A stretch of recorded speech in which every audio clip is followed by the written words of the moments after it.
Ευχαριστώ πολύ πρώτα απ' όλα.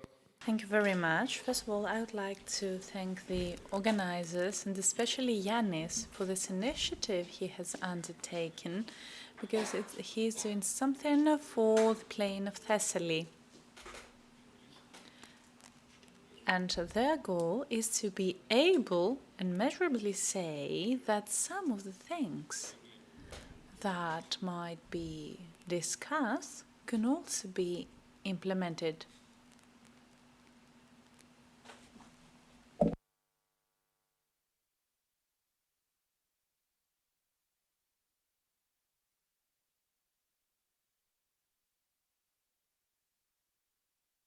So, green and digital investments in the agri-food sector.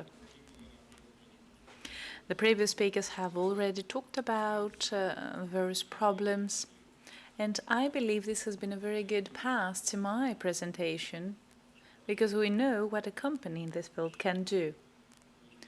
Well, I am the competent professor in the GAS laboratory of the university to give you the big picture in terms of how those things, because they do require information, they do require smart systems, and this is what we're discussing last night. We use the same things, the same sensors that Professor Papazafiriou was using back in 1987. So we need to update that so that we can have the state-of-art irrigation. Now, here, you can see the big data, no matter where they come from. They might come from satellites, manned or unmanned vehicles. And the last and most important part that I would like to lay special emphasis on, because it has to do with the consultant agronomists and what in the previous chapter was identified as the predominant aspect of transferring knowledge from the academia to you, the broader public. And I believe that the new type of agronomists, the consultant agronomists, this has not progressed satisfactorily, but I am sure that they need to encompass all those technical skills and apply them. So let's move forward. Okay. Now,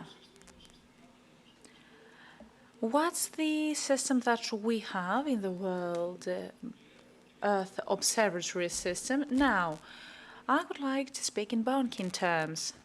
We are the data brokers.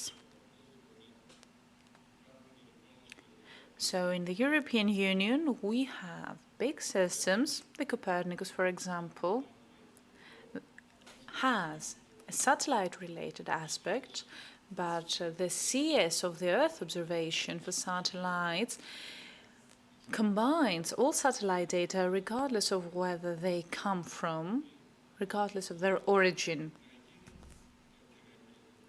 And all those things need to be validated on the field by agronomists or anyone else who operates in the field in order for them to be capitalized on. Now, we have data fusion across multiple smart systems that are developed in the academia, and I was happy to see that they're also developed by other companies operating in the field. What we want to achieve is simple.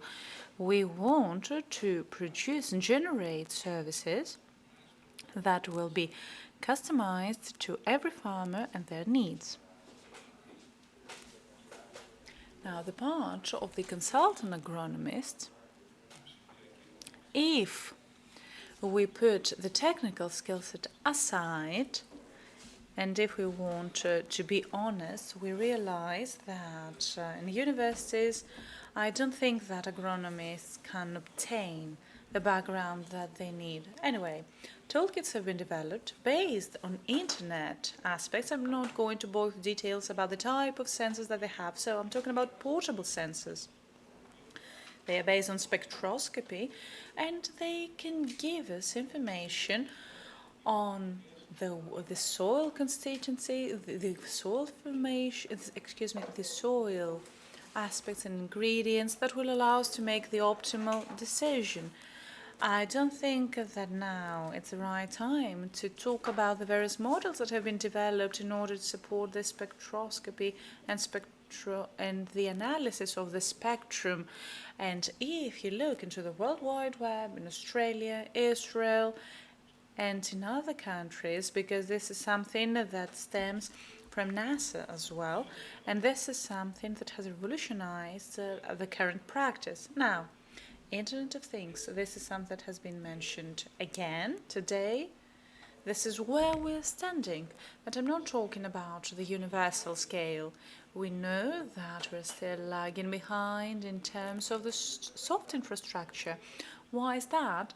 Because we don't have the phenological type signatures, the various soil types, and all those spectroscopy parameters that we need in order for those soils to be applied universally rather than per category of specific products or services. In collaboration with ESA and NASA, as well as through the World Health Observatory, we are members of a system, the data cube as we call it. And all the satellite images, regardless of their origin, with very broad and extensive coverage across a number of channels, allows us to achieve this data fusion at any time, and we can serve as data brokers in geo. And those data are translated into tangible, tailor-made and customized information regarding the status of the crops per phenological stage. And over the break, I had the opportunity to discuss it, and we need to do that per NLPIS. That's the main unit we use in our country. That's the main unit we use in the European unit. So this is what we are going to adopt as well. Now, possibilities. They are endless, but I would like to repeat that we cannot do that only at the corporate level if the country fails to create the right infrastructure. I know that another panel will address the issue of infrastructure and water, and I happen to be the person who signed the master plan for the creation of the relevant project. So now it is important to see and realize how important it is to have the soft infrastructures in place so that we can properly and accurately use all the digital tools that we have at our disposal. Now, when it comes to data fusion, this is something that was brought up before. You can see a short overview, but I don't want to go too technical about it. It's very important to be able, on the basis of data time series, to see what's happening underground, under the soil, know what this soil is composed of. And I think that this is our main goal, because we talk about environmentally smart agriculture, we talk about the carbon footprint of the agricultural product, because this is what will pay the bills. And we need to know whether a specific land plot and a specific soil and climate zone, what's the distribution of carbon and the percentage in the broader market. And the two previous speakers talked about the risk, and Yorgos Christidis this morning talked about the strategy of the soils and how important the things are. This means that the Greek state has still not paid enough attention to this major component of agricultural production, which is the soil, of course. I talked about consulting in agricultural production. This is based across the entire satellite and ground-based and earth-based aspects. Well, I believe that at this point we need to get to a time point where we know when and where to administer or apply this or the other. Can we apply this universally? Yes or no? Do we need to create infrastructure? Yes, absolutely yes. And the same happens in the case of meadows, where we see that it's a pity seeing that all the things that are being discussed, all the existing pastures management plans, do not address their various aspects, the standalone characteristics, the critical mass, I think this is still absent in the relevant discussions. Now, when it comes to consulting, we have quality monitoring maps, CAP modernization services through the procurement of frequent and more accurate and cheap controls. This is what happens in the case of Latvia and Lithuania, in Cyprus. Consultant services in order to adjust and adapt agricultural production to the environmental challenges, and especially considering that we have green banking here with us, I would like to talk about the development of innovative services that will address this aspect of the bioeconomy. Okay, I'm not going to bore details on that because I'm going to lose my train of thought. I would like to bring you to something that we have created at the region of Thessaly. It's the Ag Cluster for Carbon. We have all the production stakeholders for peach and kiwis. They are on board. And what are we trying to do?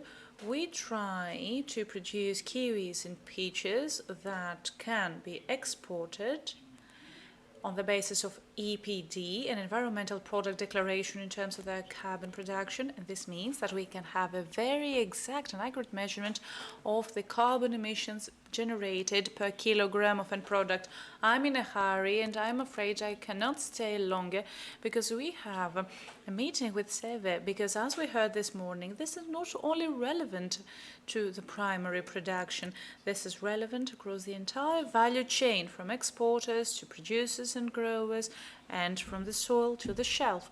If we don't look at under this perspective, then I am afraid that we will be unable to address the problem that we are faced with. I'm talking about the problem that was mentioned about eco-schemes, because at the end of the day, an eco-scheme means that we need to prepare a specific product that the entire production process with inflows in drugs, fertilizers, water and energy, along with the storage capacity involved in agriculture, how all these things lead us to something that the producer could ideally sell along with their end product. For example, in the case of kiwi, they will also be able to sell CO2 grids. If they manage to reduce the emission levels, 1 kilogram of CO2 per kilogram of kiwis, that is the current level. If we manage to have 900 or 800 grams of CO2 consumption in the kiwi production. Of course, we need data flows that operate properly, that they're managed properly, and all those things cannot be done by anyone if they work on their own. We need to have the right justification, the right documentation, and everyone requires services, and they want to generate services that are certified according to specific data. So the consultant agronomist, that's a new species that needs to be offered the technical capacity and skills. And this means that the administrative transformation into a clustering, name it an eco-scheme or anything else, this means that this formation will be able to be innovative. And the green banking aspect will play a major role in including all those aspects as ESGs, environmental, societal and governance indicators that should be required in every green investment in agriculture. Having said that, I would like to point out that the Earth observation data and its role, either we talk about data that come from a space ball or whether they originate from underground, all those data need to be organized in a way that will allow the private sector, the consultant agronomists, and of course the outcome and the end product of agriculture and the exportable product will meet the requirements of the Carbon Convention and will allow us to create right now a graded carbon stock exchange, market in Greece, because agriculture and forests and plains in our country can help us save on carbon. If we don't achieve that, we won't be able to achieve the environmentally smart agriculture. Thank you.